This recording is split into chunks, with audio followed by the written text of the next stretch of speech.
1962 had been a great year of forward momentum for the Beatles.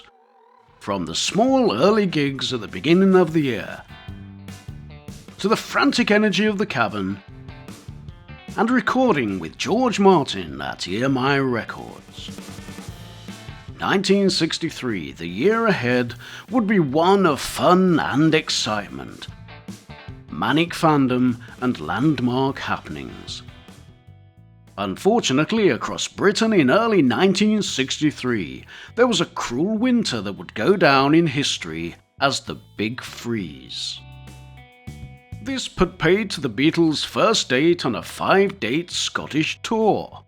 However, everything was back on track again the next day, Wednesday the 3rd of January. They appeared on Scottish TV on the 8th. The Please Please Me single was released on the 11th.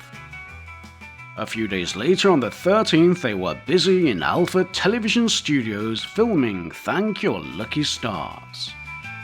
The Beatles appeared at the bottom of a 7-act bill, performing one song, Please Please Me. Mark Lewison stated, "This was far and away the Beatles' most important television appearance to date." Most of Britain's teenage population saw this weekly pop program, in which top acts of the day mimed their latest record releases. For most viewers, it was their first sight of the Beatles.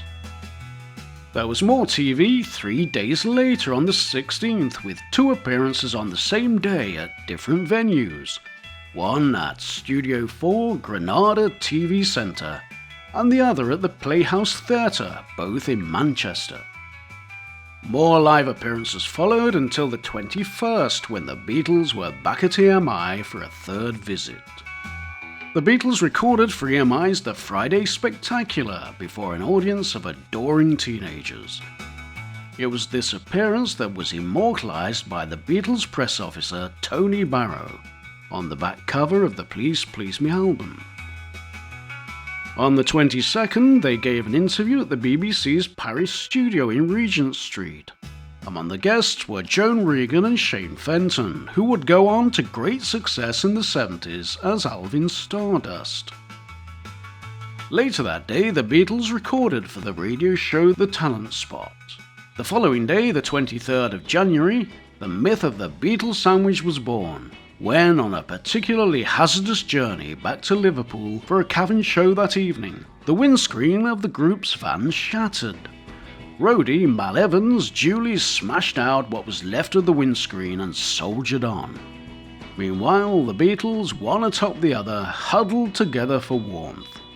On the 24th, the group gave an acoustic performance at NEMS and signed copies of the Please Please Me single. On the 26th, during a backstage break, Lennon and McCartney began writing the song Misery. It was originally intended for Helen Shapiro. She didn't record it, and it would later end up on the Please Please Me album. In fact, a little history was made with Misery, as it became the first recorded cover of a Beatles song by another artist, Kenny Lynch.